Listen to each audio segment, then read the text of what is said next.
जैसा मैंने कहा कि अपना अपना कालखंड जीते हैं और उस कालखंड में क्या करना है वो उसको निर्धारित करना होता है, परिस्थितियां भी निर्धारित करती हैं। तो मेरा जो भाव है देशभक्ति का कुछ यूं कहना चाहता हूं कि युगों युगों तक इस धरती पे भारत माँ की शान रहे, युगों युगों तक इस धरती पे भारत माँ की शान रहे, राम कृष्ण गौतम के वंशज वाली ये पहचान रहे। तो रामायण गीता कुरान, रामायण गीता कुरान गुरु ग्रंथ साहिब हो होठों पर, और पंक्ति आपके मन तक पहुंचे तो समर्थन मिले कि रामायण गीता कुरान गुरु ग्रंथ साहिब हो होठों पर, लेकिन सबसे पहले हर एक दिल में हिंदुस्तान रहे, लेकिन सबसे पहले हर एक दिल में हिंदुस्तान रहे।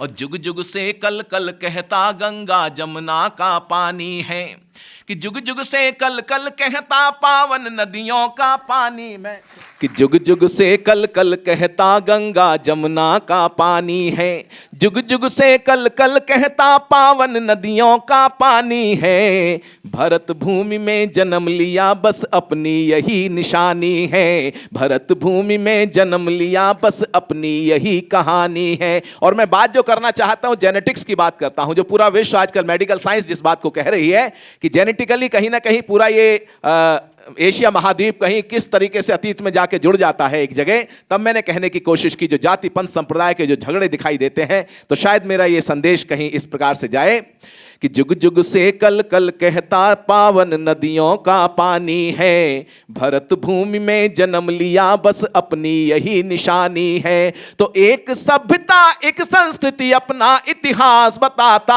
है, और जाति पंथ सब भले अलग पर खून तो हिंदुस्तानी है, जाति पंथ सब भले अलग हो खून तो हिंदुस्तानी है। और भूल न जाना स्वतंत्रता के अमर क्रांति बलिदानों को, भूल न जाना स्वतंत्रता के अमर क्रांति बलिदानों को, आजादी की लौ पर जलने वाले उन परवानों को, आजादी की लौ पर जलने वाले उन परवानों को। तो दाग गुलामी वाला धोने खातिर झूल गए फांसी, आओ मिलके नमन करें आजादी के दीवानों को, आओ मिलकर नमन करें आजादी के दीवानों को, आजादी के। वो अरुण जैमिनी जी भाई साहब बता रहे थे, ये कविता पढ़ रहे थे, एक चौधरी साहब लाठी लेके आ गए हरियाणा में, बोले कि क्या बोले, ये डर गए, बोले बैठ जाओगे, नहीं तू तो हमारा मेहमान है, कविता पढ़, मैं तो ढूंढ रहा हूँ जिसने बुलाया है। तो अगर कोई गलती हो रही हो तो प्रदीप जी से निपट लेना, इन्होंने ही बुलाया हमें तो आज। चलिए, मस्ती की बात अलग है, लेकिन मैं जिस धारा में आपको लेके चलना चाहता हूं वो धारा है जो सामान्य नहीं है। जहां बलिदानी परंपराओं की बात आती है तो वो एक ऐसा इतिहास है जिसके बारे में हमारे प्रदीप जी ने कहा और भी हमारे भाई ने चरणजीत जी ने भी कहा और हम भी सुनते रहते हैं। तो कुछ 2-3-4 छंद मैं आपके समक्ष रखना चाहता हूं। और कहां से शुरू करूं? भगत सिंह की बात आती है। हम जानते हैं कि किस तरीके 113-14 दिन तक भूख हड़ताल करने के बाद गलत तरीके से फांसी दी, जिस एफआईआर के आधार पर फांसी दी गई वो एफआईआर गलत तरीके से फांसी दी गई। अभी निकल के आया केस कहीं पाकिस्तान में, वो आपकी जानकारी में होगा। तो मैं कुछ 2 छंदों से वहां से बात शुरू करना चाहता हूं और आपका मन चाहता हूं। नेताजी सुभाष जी के ऊपर एक रचना जरूर पढ़ूंगा, ये 2-3 छंद मैं रखता हूं और आपका मन चाहता हूं थोड़ा। कि फांसी चढ़ने की नहीं मन में ललक रही, घोड़ी चढ़ने की नहीं मन में ललक रही, फांसी चढ़ने का चाव लिए बलिदानी था। कि घोड़ी चढ़ने की नहीं मन में ललक रही, फांसी चढ़ने का चाव लिए बलिदानी था। और लावा बन बहता था शोणित शिराओं में जो वीर अभिमानी पंचनद वाला पानी था। तो 10 गुरुओं की शक्ति भक्ति भावना का ज्वार फिरंगी को ललकार वीर स्वाभिमानी था। आतताइयों ने भले फांसी पे चढ़ा दिया हो, अमर मशाल बना क्रांति का सेनानी था वो, अमर मशाल बना क्रांति का सेनानी था। और मातृभूमि को दिलाने मुक्ति जो कमाया नाम बलिदानी, शौर्य की सच्चाई को नमन है। कि मातृ, और अगली पंक्ति आपको अगर अंदर से थ्रिल कर दे तो आपका समर्थन कीजिएगा। कि मातृभूमि को दिलाने मुक्ति जो कमाया नाम बलिदानी, शौर्य की सच्चाई को नमन है। और जिसने अमर क्रांति ज्वाल को जन्म दिया, ऐसी पुण्य कोख वाली माई को नमन है। कि जिसने अमर क्रांति ज्वाल को जन्म दिया, ऐसी पुण्य कोख वाली माई को नमन है। तो इनकलाब जिंदाबाद वाले घोष को नमन, आजादी के युद्ध के कन्हाई को नमन है। और वरमाल की बजाय फांसी को गले में डाला, भगत की क्रांति तरुणाई को नमन है जी, भगत की क्रांति तरुणाई को नमन है। और जिनके लहू से लाल क्रांति वाला इतिहास, जलियांवाला बाग के शिकारों को नमन है। कि जिनके लहू से लाल क्रांति वाला इतिहास, जलियांवाला बाग के शिकारों को नमन है। और शांति अहिंसा के हथियारों को नमन, और क्रांति के गगन के सितारों को नमन है। तो आजादी की डोली के कहारों को नमन, और लाला जी के सीने के प्रहारों को नमन है। और तुम मुझे खून दो, मैं तुम्हें आजादी दूंगा, दिल्ली चलो वाली ललकारों को नमन है जी, दिल्ली चलो वाली ललकारों को नमन है। ये नारा बहुत प्रसिद्ध है, तुम मुझे खून दो मैं तुम्हें आजादी दूंगा। संयोग से एक हमारे कवि मित्र ने टिप्पणी की कि नेताजी ने तो नारा दिया था कि तुम मुझे खून दो मैं तुम्हें आजादी दूंगा, लेकिन आजकल बहुत सारे नेता कहते हैं तुम मुझे आजादी दो, खून तो मैं तुम्हारा ले ही लूंगा। तो ऐसी स्थितियों में कहना चाहता हूं कि हमको उजाला देने के लिए जो बुझे उन दीपकों की पावन कतारों को नमन है। अंडमान निकोबार के बारे में आपने सुना होगा, पढ़ा होगा, क्योंकि वो एक ऐसा इतिहास है जिसको जितना कहीं लोगों के दिलो दिमाग तक पहुंचना चाहिए था, उन आज़ादी के दीवानों को कहीं उतना सम्मान नहीं मिल पाया। और मैंने कभी कहा था कि काला पानी दीप नहीं बस हिंदुस्तानी तीरथ है, और आज़ादी की गंगा लाने वाला एक भगीरथ है, आज़ादी की गंगा लाने वाला एक भगीरथ है। तो बहुत सारे विषय हैं, लेकिन मैं छंद पढ़ता हूँ कि हमको उजाला देने के लिए जो बुझे उन दीपकों की पावन कतारों को नमन है। और मातृवंदना के गीत गाते गाते चूम लिए उन फांसी वाले पुण्यहारों को नमन है। तो बलिदानी स्वरों की पुकारों को नमन, और कोल्हुओं से बही तेल धारों को नमन है। और क्रांतिकारियों ने जहां लिखा वंदे मातरम, सेलुलर जेल की दीवारों को नमन है जी, काला पानी जेल की दीवारों को नमन है जी, काला पानी। लंबी श्रृंखला, एक छंद और रखना चाहता हूं। उम्र कई तरीके की होती है, जो पढ़े लिखे लोगों ने बताया है आप जैसे लोगों के सानिध्य में। एक तो क्रोनोलॉजिकल एज होती है, जो कैलेंडर से शुरू होती है जब जन्म होता है। एक होती है बायोलॉजिकल एज, एक मेंटल बौद्धिक इंटेलेक्चुअल एज होती है। तो ये अलग अलग प्रकार से इसकी व्याख्या हो सकती है, लेकिन मुझे लगता है कि जो बायोलॉजिकल दिल की उम्र होती है उसमें कोई सीमाएं नहीं होती हैं। 15-16 वर्ष के खुदीराम बोस कहीं अंग्रेजों के सामने फांसी चढ़ने के लिए तैयार हो जाते हैं, कोड़े खाते हैं, लेकिन वो आज़ादी के इतिहास में स्वर्णाक्षरों में उनका नाम लिखा जाता है। 80 साल के कुंवरवीर सिंह, हम जानते हैं कि उन्होंने किस तरीके से 80 साल की उम्र में अंग्रेजों के समक्ष अब उनसे मतलब एक तरह से एक इतिहास रचा संग्राम में, आज़ादी के इतिहास में। तो मैं ऐसा मानता हूँ हर कोई व्यक्ति वो नौजवान है जिसके दिल में जिंदा हिंदुस्तान है, उम्र का कोई तकाजा नहीं। तब मैं कहना चाहता हूं कि संकट में हो वतन देख कर खौले नहीं, सोचो ऐसे खून की रवानी किस काम की। कि संकट में हो वतन देख कर खौले नहीं, सोचो ऐसे खून की रवानी किस काम की। और स्वार्थों की चौसर पे हारती ही जा रही जो स्वाभिमान शून्य जिंदगानी किस काम की। तो जिसमें न त्याग देश प्रेम ना ही बलिदान, जिसमें न त्याग देश प्रेम ना ही बलिदान, सोचो जिंदगी की वो कहानी किस काम की। और कर्ज निज माटी का चुकाए भी ना ढल जाए, दोस्तों बताओ वो जवानी किस काम की जी, दोस्तों बताओ वो जवानी किस काम की जी, दोस्तों बताओ वो जवानी किस काम की। और जो जवानियां कहीं आज़ादी के इतिहास में हंसते हंसते फांसी के फंदों को चूम लिया जिन्होंने, या गुमनाम बेनाम कहीं इतिहास में अपना बलिदान दे गए, उनका सबका नमन करते हुए एक छोटा सा गीत पढ़ता हूं। लिखा तो उस समय था, लेकिन कभी कभी लगता है कि नेताजी सुभाष चंद्र बोस की जब बात आती है तो जैसा हमारे प्रदीप जी ने भी लिखा, कहा कि अगर नेताजी होते तो क्या होता क्या नहीं होता। वर्तमान में भी जो भी परिस्थितियां हैं, बहुत सारे विषय समीक्षा के हो सकते हैं, लेकिन फिर भी नेताजी सुभाष चंद्र बोस का जो योगदान है आज़ादी के इतिहास में हम सभी जानते हैं। तो वर्तमान में एक गीत मैंने लिखा था, उसमें से एक दो अंतरे सुनाता हूं। कि संकट में है वतन तेरा बाकी रही ना, 20 वर्ष पहले लिखा गया गीत था, वो आपके समक्ष पढ़ता हूं। कि दुख हरने इस देश के आजा वीर सुभाष, आजा वीर सुभाष, कि आजा रे सुभाष फिर पुकारे तेरी मैया, आजा रे सुभाष फिर पुकारे तेरी मैया।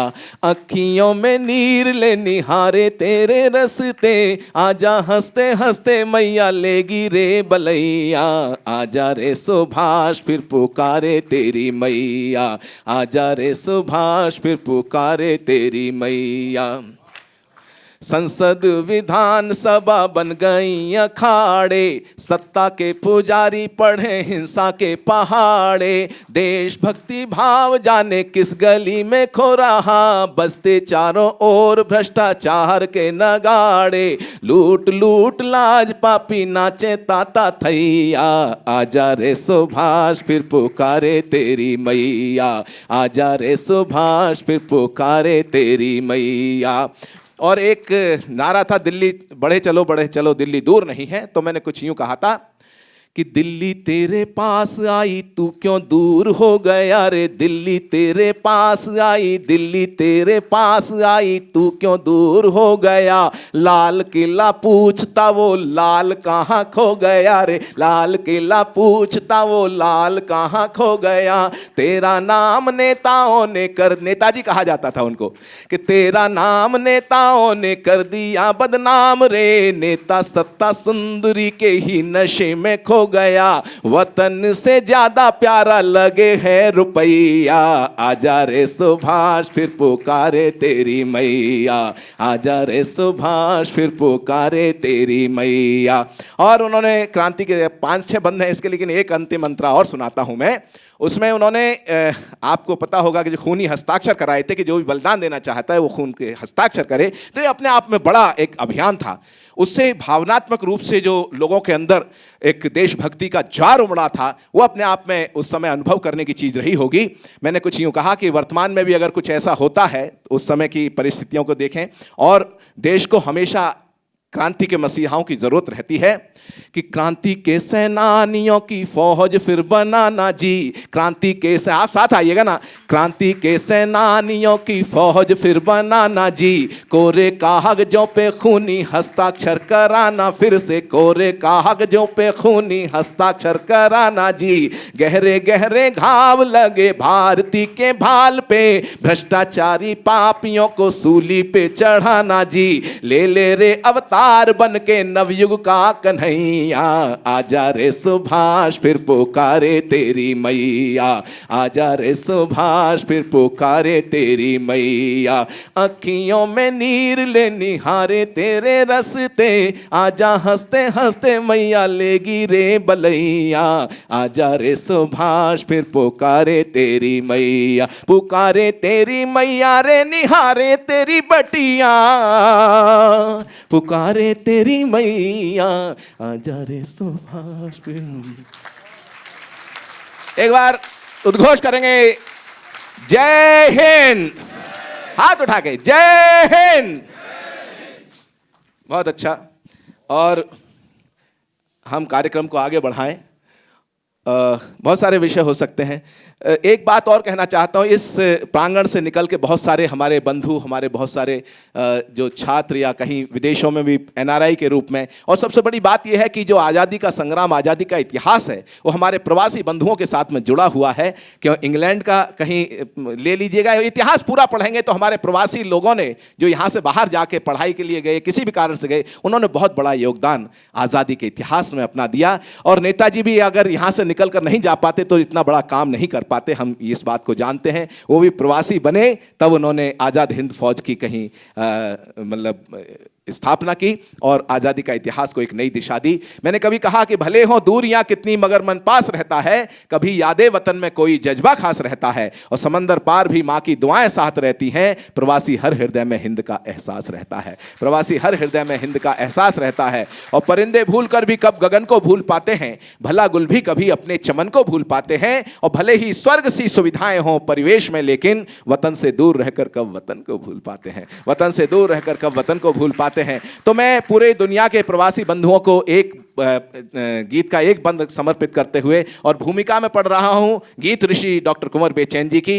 वे हमारे मंच के मैं समझता हूँ वरिष्ठतम कवि हैं। लगभग 60 वर्षों से हिंदी कवि सम्मेलन को अपनी गीतों की परंपरा से सींचते आ रहे हैं, गीतों की कहीं सृजनशीलता से। मैं आपको बुलाऊंगा। एक छोटा सा गीत पढ़ता हूँ जिसमें आपकी सहभागिता अभी तक उस तरीके से नहीं हुई है। मैं चाहता हूँ उसमें आपकी सहभागिता हो। मेरे साथ आपको गाना पड़ेगा सर, ठीक है ना? हाँ। कि भारत के परिंदों की, वे सब परिंदे हैं एक जगह से, वैसे हम सभी परिंदे हैं, एक लोक से दूसरे लोक की यात्रा करते हैं। कुछ आध्यात्मिक रूप से कह सकते हैं, कुछ भौगोलिक रूप से। तो भौगोलिक रूप से जो परिंदे हैं उनके लिए मैंने कहा कि भारत के परिंदों की, भारत के परिंदों की जग में पहचान तो जिंदा है, भारत के परिंदों की जग में पहचान तो जिंदा है। अगली पंक्ति उठा लीजिएगा। भारत के परिंदों की जग में पहचान तो जिंदा है, रहे कहीं भी दिल में हिंदुस्तान तो जिंदा है। भारत के परिंदों की जग में पहचान तो जिंदा है, रहे कहीं भी दिल में, रहे कहीं भी दिल में, इस वतन की खातिर जीने का, भारत की खातिर जीने का अरमान तो जिंदा है, रहे कहीं भी दिल में हिंदुस्तान तो जिंदा है। भारत की माटी की खुशबू जिनके मन को महकाती है, जिनके दिल की धड़कन धड़कन भारत के नगमे गाती है। तन भले प्रवासी हो जाए, तन भले प्रवासी हो जाए, मन तो भारत की थाती है। दामन में हो खुशियां लाखों, अपनों की याद सताती है। बचपन की मधुरिम यादों का, बचपन की मीठी यादों का, बचपन की मधुरिम यादों का कुछ ध्यान तो जिंदा है, रहे कहीं भी दिल में, रहे कहीं भी दिल में हिंदुस्तान तो जिंदा है। और अंतिम अंतरा जो कहना चाहता हूं कि भारत माँ की संतानों ने सारे जग को सम्मान दिया, हम बने प्रवासी रहे जहां उस कर्म भूमि को मान दिया। सारी वसुधा है घर अपना, सबसे पहले ये ज्ञान दिया। शिव शंकर बन विषपान किया, मानवता को वरदान दिया। शुभ सत्य सनातन संस्कृति का, शुभ सत्य सनातन संस्कृति का दिन मान तो जिंदा है, रहे कहीं भी दिल में, भारत के परिंदों की जग में पहचान तो जिंदा है, रहे कहीं भी दिल में हिंदुस्तान तो जिंदा है। वंदे मातरम, वंदे मातरम। बहुत बहुत धन्यवाद आपका, बहुत बहुत मन के साथ। ये कवि सम्मेलन अब अपने उस शीर्ष की ओर जा रहा है जहाँ पर जैसे कोई भवन निर्माण होता है तो ऊपर कहीं कलश रखने का समय आता है। तो अब दो वरिष्ठतम और दोनों ही विशेष और बड़े कवि हमारे बीच में विराजमान हैं। उनमें से सर्वप्रथम मैं संचालन का दायित्व निभाते हुए जिनको आमंत्रित करना चाहता हूं, वे हमारे हिंदी कवि सम्मेलन को, जैसे मैंने बताया, गीत ऋषि के रूप में जिनको हम जानते हैं, गोपाल दास नीरज जी 2-3 वर्ष पहले कहीं यशकाय हो गए, यशकाय शेष हो गए। लेकिन आज के समय में कुंवर बेचैन जी वरिष्ठतम कवि के रूप में हिंदी कवि सम्मेलनों में अपनी गीतों से वो धारा बहा रहे हैं जो सींच रही है मन को। आज के इस कार्यक्रम में उनकी उपस्थिति निश्चित रूप से गरिमा प्रदान कर रही है। मैं उनको आमंत्रित करूं, मेरे पास शब्द नहीं है, लेकिन हमारे कवि मित्र हैं दिनेश, उन्होंने कहा कि धूल जैसे कदम से मिलती है, जिंदगी रोज हमसे मिलती है, ये बताया है गहन अंधेरों ने, रोशनी अपने दम से मिलती है। और आज ऐसे दुनिया में कितने हैं जिनको शोहरत कलम से मिलती है।